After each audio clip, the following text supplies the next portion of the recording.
কঠোর পরিশ্রমের মাধ্যমে নিজেদের কর্ম করে গেলে ফল চাহিদার থেকে মাত্রাতিরিক্ত পাওয়া যায়। মনে জোর রেখে প্রত্যেকটি সমস্যার সমাধান করে সেই সমস্যা থেকে বেরিয়ে আসতে হয়। বন্ধুরা, এই অসাধারণ দুটি প্রসঙ্গকে কেন্দ্র করে আজকে আমি আপনাদের দুটি সুন্দর গল্প শোনাবো। চ্যানেলে নতুন হলে সাবস্ক্রাইব করতে ভুলবেন না এবং অবশ্যই গল্প দুটি ভালো লাগলে একটা লাইক আশা করব। শুরু করছি আজকের প্রথম গল্প, রাজা এবং এক দর্জির গল্প। এক রাজ্যের রাজা ছিলেন ধর্মপাল। তিনি খুবই দায়িত্ববান একজন রাজার ভূমিকা পালন করতেন। মাসে অন্তত 2-3 বার তো তিনি নিজের রাজ্যে বেরিয়ে সকল প্রজাদের খোঁজ খবর নিতেন। এরকমই একদিন রাজা তার সৈন্য নিয়ে ঘোড়ায় চড়ে প্রতিটি গ্রামে গ্রামে ঘুরে ঘুরে সকলের খবর নিতে লাগলেন। সঙ্গে ছিলেন তার মন্ত্রীও। হঠাৎই একটি গ্রামের এক বাজারের সামনে এসে রাজা ধর্মপালের পোশাক থেকে একটি সোনার বোতাম খুলে নিচে পড়ে যায়। রাজা সেই বোতামটা ছিঁড়ে নিচে পড়ে যাওয়াটা তার মন্ত্রী লক্ষ্য করেন।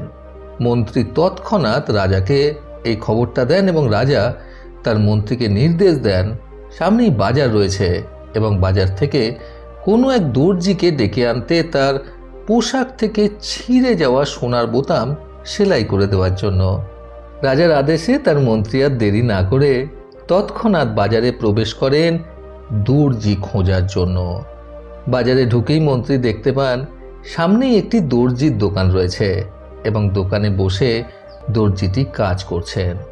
মন্ত্রীমশাই গিয়ে দর্জিকে তখনই খবর দেন এবং বলেন, রাজামশাই গ্রামে সকলের খোঁজ খবর নিতে বেরিয়েছিলেন, কিন্তু রাস্তায় হঠাৎই তার পোশাক থেকে একটি সোনার বোতাম খুলে নিচে পড়ে যায়। রাজামশাইয়ের আদেশে আমি আপনাকে নিয়ে যেতে এসেছি রাজামশাই সেই ছিঁড়ে যাওয়া বোতামটি সেলাই করে দেওয়ার জন্য। মন্ত্রীমশাইয়ের কথা শুনে দর্জি তখনই নিজের সরঞ্জাম নিয়ে মন্ত্রীর সাথে রওনা দিলেন। রাজার কাছে এসে সেই দর্জি অতি সহজেই মিনিট 2-এর মধ্যে সেই সোনার বোতামটি রাজার পোশাকে সেলাই করে লাগিয়ে দিলেন। দর্জিটির নিপুণতা দেখে রাজা তো ভারী খুশি হলেন এবং বললেন, বাহ, এত কম সময়ের মধ্যে এত সুন্দরভাবে নিখুঁতভাবে তুমি বোতামটি সেলাই করে লাগিয়ে দিলে। আমি তোমার কাজে খুবই প্রসন্ন হয়েছি। তুমি কি উপহার আশা করছো আমার কাছ থেকে, বলো। রাজার কাছ থেকে এই প্রশ্ন শুনে দর্জিটি বললেন, না না রাজামশাই, আমার কিছুই লাগবে না। এটা তো শুধুমাত্র আমার কর্ম যা আমি সম্পন্ন করেছি। তখন রাজা দর্জিটিকে বললেন, না, কিছু তো তোমাকে নিতেই হবে। এত সুন্দরভাবে এত কম সময়ের মধ্যে তুমি আমার পোশাকটি আবার আগের অবস্থায় ফিরিয়ে আনলে। কত টাকা দিলে তুমি খুশি হবে আমাকে বলো। রাজার কথা শুনে দর্জি মনে মনে ভাবতে লাগলেন, আমি যদি এখন রাজার কাছে যৎ সামান্য কিছু চাই তাহলে রাজা আমাকে খুবই নিম্নমানের মনে করবেন। তাহলে কি আমি 2 টাকা চাইব? না না, 2 টাকা চাইলে রাজামশাই ভাববেন আমি হয়তো ঠক। রাজার কাছ থেকেই 2 টাকা দাবি করছি, সাধারণ মানুষের কাছ থেকে না জানি আমি কত টাকা নিয়ে ফেলি, ইত্যাদি ইত্যাদি নানান কথা ভাবতে ভাবতে দর্জি রাজাকে বললেন, রাজামশাই, আমার উপর মার্জনা নেবেন না।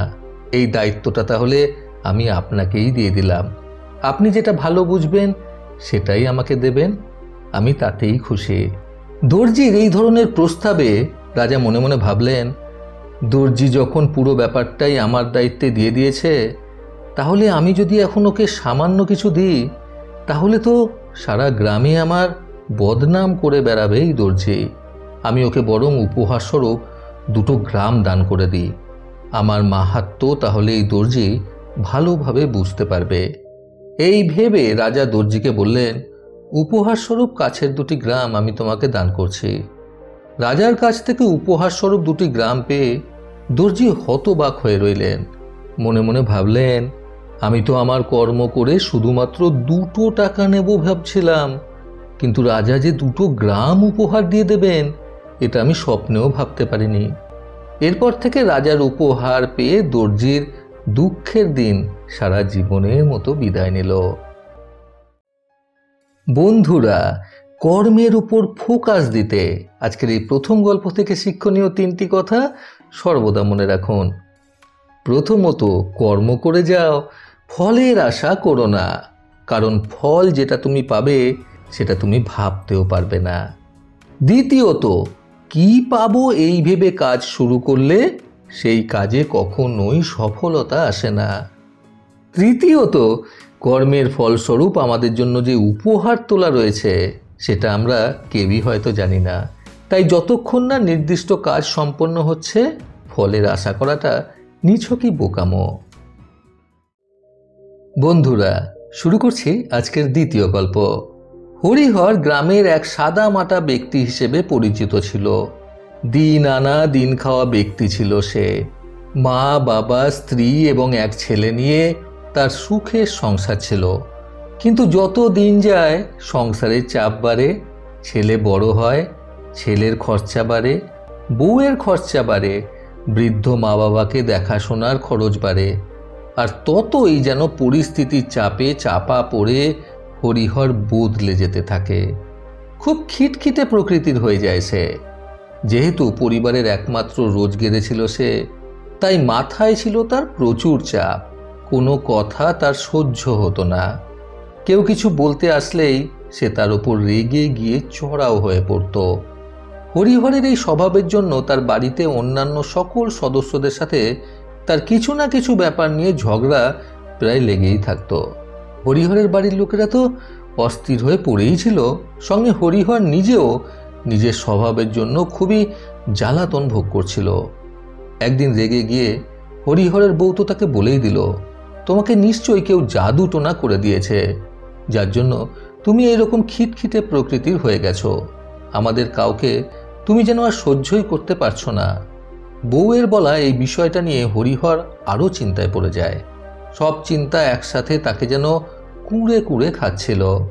হরিহর এই ব্যাপারটা নিয়ে তার খুব কাছের এক বন্ধুর সাথে আলোচনা করল। সেই বন্ধু তাকে উপদেশ দিল, পাশের গ্রামে এক তান্ত্রিক রয়েছেন, তার কাছে যাওয়ার জন্য। কেউ যদি সত্যিই তাকে জাদুটোনা করে থাকে তবে সেই তান্ত্রিক তাকে বলে দেবেন। হরিহর বন্ধুর কথা শুনে তার বলা ঠিকানায় সেই তান্ত্রিকের কাছে গিয়ে উপস্থিত হলো। তান্ত্রিককে গিয়ে হরিহর নিজের সমস্ত বিপদের কথা বিস্তারিতভাবে জানালো। তান্ত্রিক তাকে কিছুটা মন্ত্রপুত ছাই হাতে দিয়ে বললেন, কাল অমাবস্যা রয়েছে। অমাবস্যার মধ্যরাতে এই ছাই তোমাকে শ্মশানে নিয়ে গিয়ে ছড়িয়ে দিতে হবে, তাহলেই তোমার কার্যসিদ্ধি হবে, তুমি বিপদ থেকে মুক্তি পাবে।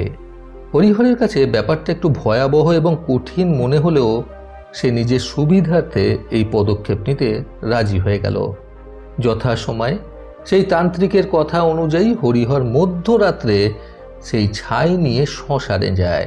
শ্মশানে সেই ছাইটা ছড়ানোর উদ্দেশ্যে শ্মশানে ঢুকতেই হরিহর একটা ব্যাপার লক্ষ্য করে।